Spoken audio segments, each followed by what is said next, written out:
doing here? Oh, hello, mister. I'm still investigating. The object you're looking for has already... Hold it. Okay. Don't mind him. Please continue with your investigation. Okay, you got it. Detective Bag. That we already found what you were looking for. It means I can keep her in the dark just a little longer. Any little task will do. Oh, you're more sympathetic than I thought.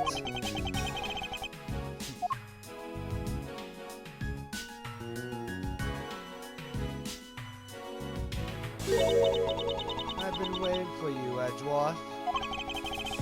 I've also been waiting for the moment in which we can finally lay this case to rest. The moment in which we can finally lay the case to rest.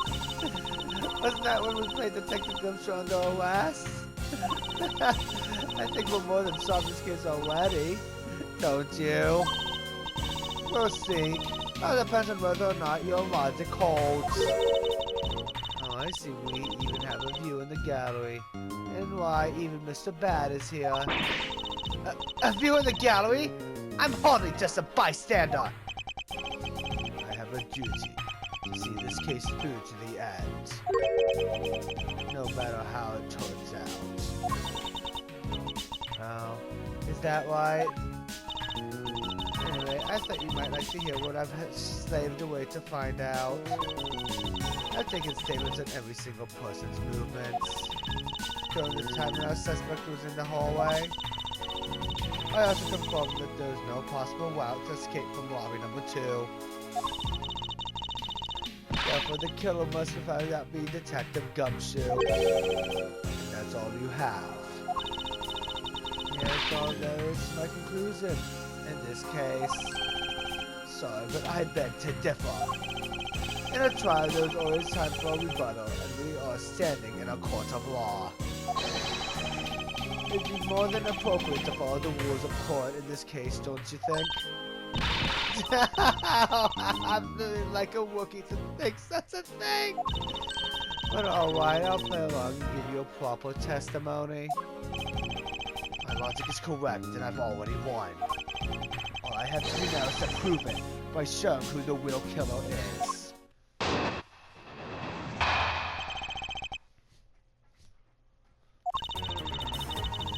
Everyone saying the suspect has an alibi for when the gun went off.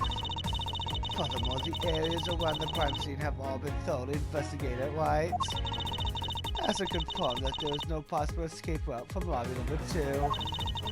It seems as if one unshakable conclusion that Detective Gumshoe is the killer.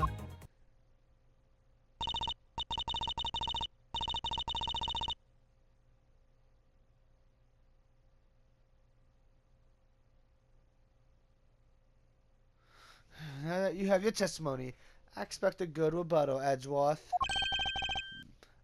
But of course, there's no need to confront her logic head-on right now. I should instead focus on drawing out any trump cards she has up her sleeves.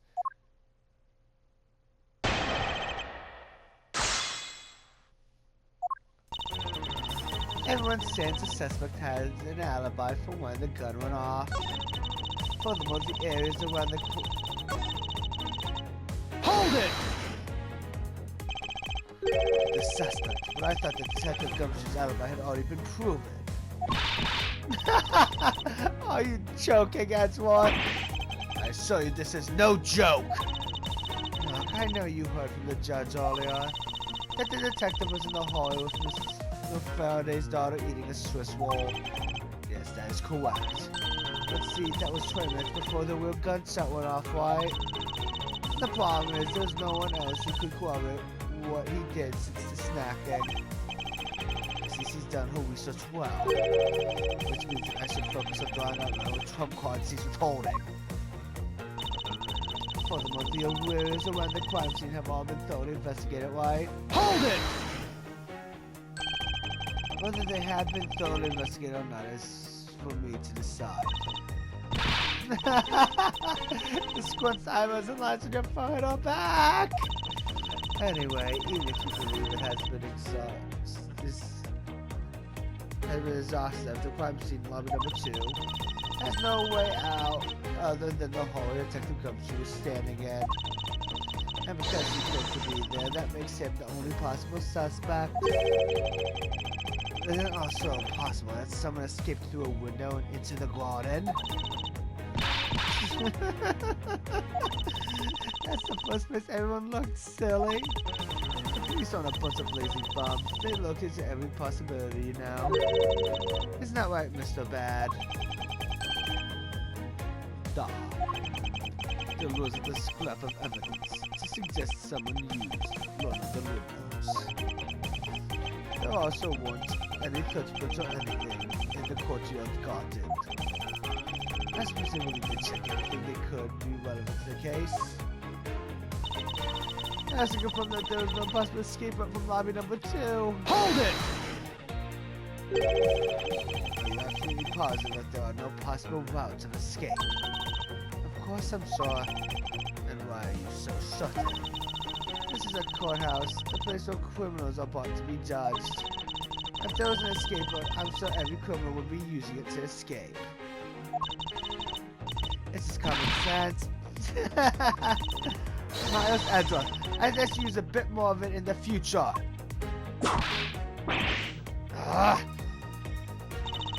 Which leaves us with one unfavorable conclusion that Detective Gumshoe is the killer. Hold it!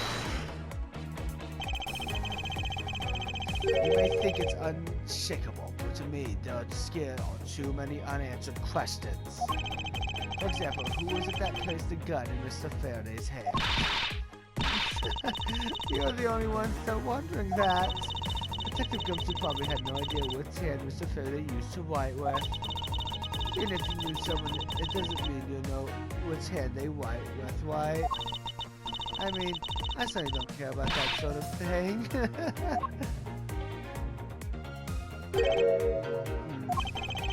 I'm not about to let her get a wise out of such a flippant statement. I suppose we really reached the end now. I already have my trump card ready. All that remains is to play it. Before I do, I think I should inquire into a little something about her argument. You said earlier that you confirm the alibis of every person other than the suspect. However, I don't recall either Francisco or myself speaking with you about the subject. There were witnesses. For you, there's your mentor who gave you an alibi. I see. As for the little Missy, he came to the courthouse during the recess.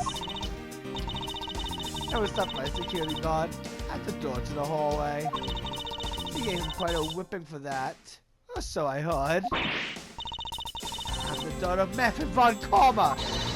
And I will not be forced to be stopped by a guard or a bailiff or anyone else. So basically the only reason Francisco bothered to show up today was because he found out that I was simply no replacement prosecutor. By the way, Miss Yu, what about everyone's alibi before Detective Gumshoe was assigned to guard duty? What about them? Have you looked into what people were doing to guard in that span of time? What kind of idiot do you take me for? It doesn't matter when the killer went into lobby number 2. The time we heard the gunshot, the time Mr. Bad and I were at the scene as we dashed from lobby number 1. The only person who committed the crime was Detective Gumshoe. Yes, let's talk about when you and Detective Bad heard the gunshot, shall we? I suppose that if we go by your logic, then Detective Gumshoe is the only one. However, what if the crime had occurred at an entirely different time than when the gunshot you heard went off? What then? That gunshot was a trap meant to manipulate our perception. Sadly, your explanation is very lacking, Edgewater. The gunshot we heard in lobby number 1. Can't you explain how that could have been fabricated? Take that! That tape? Yes, it's exactly what you think it is.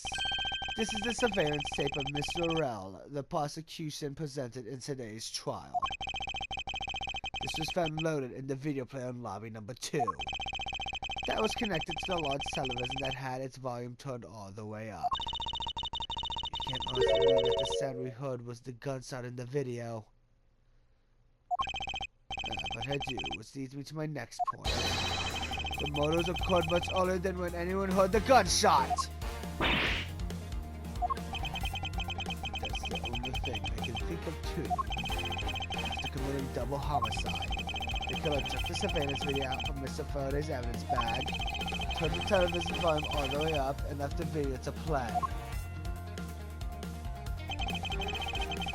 It played from the beginning. It would take 30 minutes for the gunshot sound to come on. And since we know now that this method of time manipulation is possible, it opens up the possibility that the killer is someone other than Detective Gumshoe. Objection! Sounds on the television doesn't amount to much here. But of course, Mr. Prosecutor Ainsworth and little Miss Von Calmer already knew that much from the very beginning, right? Of course we knew! Didn't we, Miles? Yes, of course. We knew about the soundproof party in this quarter room's house's rooms. That's a bit of an idea until a little while ago. That's right. And if the rooms are soundproof, then we should not have been able to hear it. And yet we heard the gunshot clear as day. And that's it. End of story. But it's not. I'm so expecting to see the hear the gunshot from a soundproof room.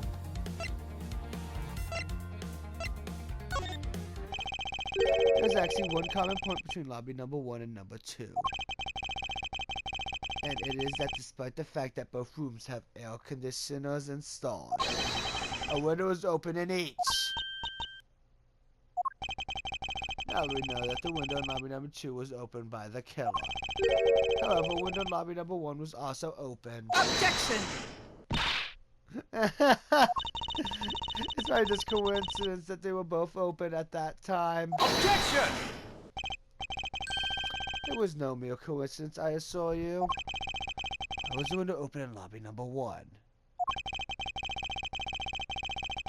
The answer is that a certain person did something to cause the window to be opened.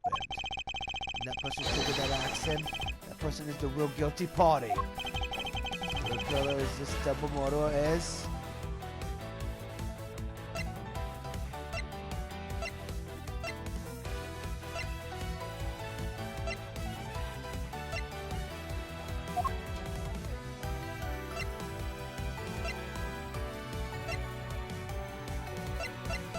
Take that! Miss Celestio, you! I hereby formally indict you of the murder of Mr. Faraday and Mr. L. What? You indict me? Are you serious, Miles? Why do you think she's the killer? I don't understand her motive just yet. But of course I'm serious. Because she is the only one who could have done it. Well, miss, do you still feel like laughing now? Of course I do, Edgelord. You're tight enough yet. Although, I never thought things would spiral into this. But I'll have you know, I'm enjoying this dance quite a bit. I guess this means it's time for my own rebuttal now, right?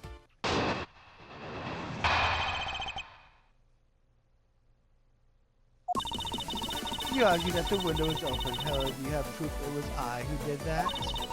Furthermore, do you have proof that the tape was used in committing the crime? Frankly, I'm shocked that you can go around accusing people of murder like this. Especially with logic as full of holes as yours. This is where it really starts. I mustn't let my guard down for even a second or the truth will blow away. Now is the time to put the Pen Von Calmer perfect proof to the test.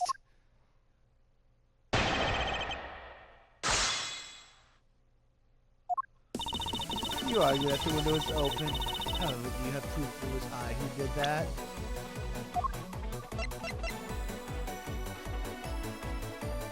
Objection! I'm sure you've seen this before, haven't you, Miss You? That's rough. I never knew you were into wearing that kind of perfume. It's not exactly what I'd recommend for boys, you know. What? This isn't mine. That's right, it's mine, and I received it from Detective Bad, you see? Miss you. You can pretend all you like, but we know at least this much is for sure. That you are the one who gave this bottle of perfume to Detective Bad. And that you're super easy to rile up. So, what about the perfume? While you were in lobby number 1, you made a big show spilling some of this perfume. That's according to Detective Bad. Oh, I know. Crossing your way, if you spilled it, he would naturally move to open a window. Objection! Calm now, I've already told you that, it's all just a big coincidence. After we opened the window in lobby number 1, I just left it open, you know? So maybe it was just dumb luck that we heard the shot that's out through the window. Objection! The timing of when you were going to spill the perfume is something you could control. And the most important fact about this case is when people were made to hear the shot. Furthermore, it would have been pointless if you didn't have an alibi for yourself at the time. You mean? It's you. You were the one who called Detective Bad into lobby number 1. When you saw him bring Detective Gumshoe into the hallway. Is that correct? All today's premeditated events could only have been thought up by you, Miss You. You accused me of murder on the fact that I spilled a little perfume.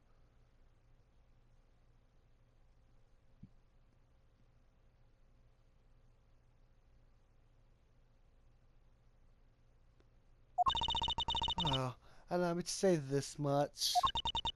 I could have killed Mr. Faraday. Would you care to testify as to why? Look, I've had a lot of fun today, Willie. I grow weary of this game of cat and mouse. Let's make this the last testimony and wrap up this absurd case once and for all.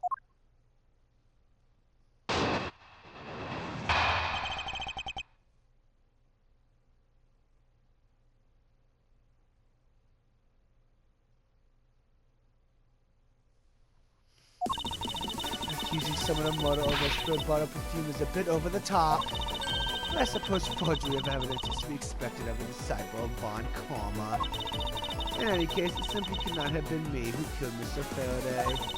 After all, I don't even know where the knife that was used to kill him came from. Her testimony is flawless. Yes, but no matter what sort of trick she may try to pull, she won't escape me. If I don't gain the information, I'll destroy it out of her.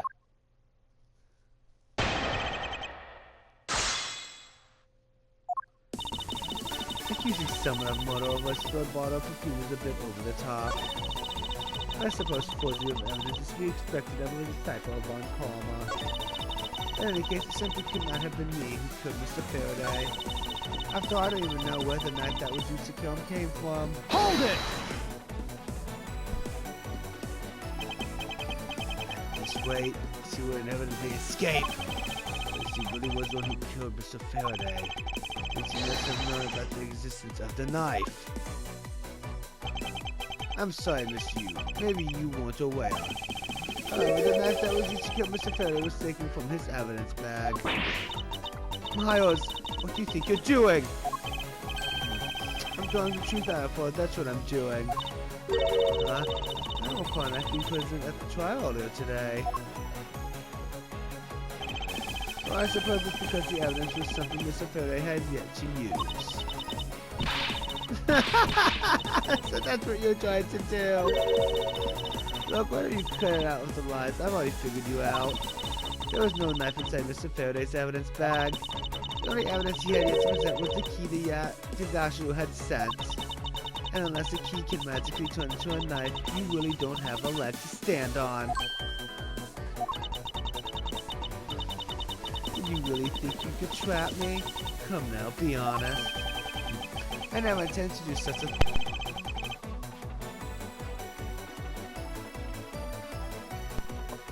standing on my part. In any case, I wonder if you might defend what you just said to your testimony.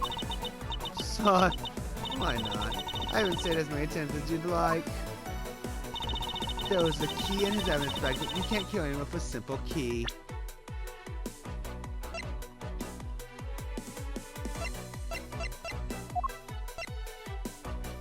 Objection!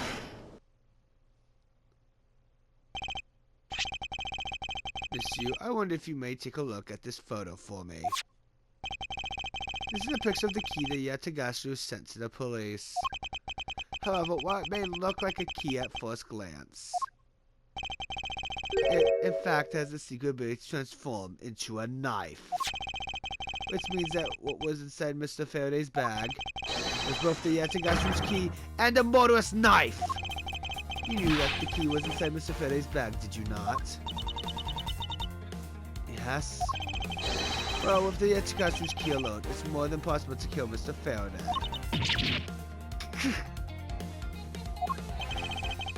You understand now? Just knowing of the Objection!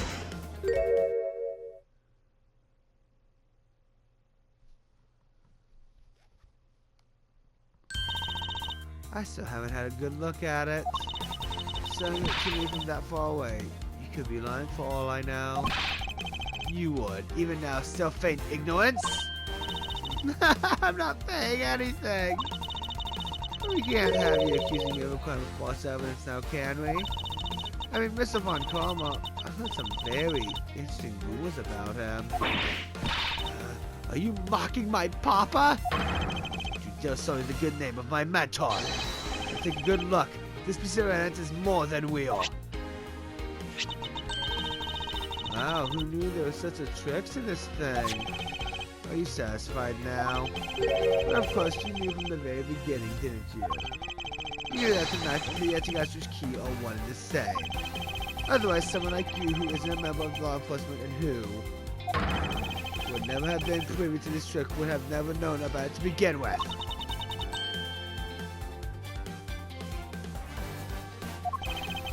Furthermore, this is something that the Yatagaru sent to the police. How did you have knowledge as to what it was? Actually, I heard it from Mr. Faraday. Just before he dragged Mr. Rao off, he told me. Oh, that's right, I almost forgot. He also told me about the key turning into a knife at that time. But he didn't tell me about how the key actually transformed. Objection! What are you saying is simply not possible? Oh, and why not? Because Mr. Faraday himself didn't know about the hidden knife within the key.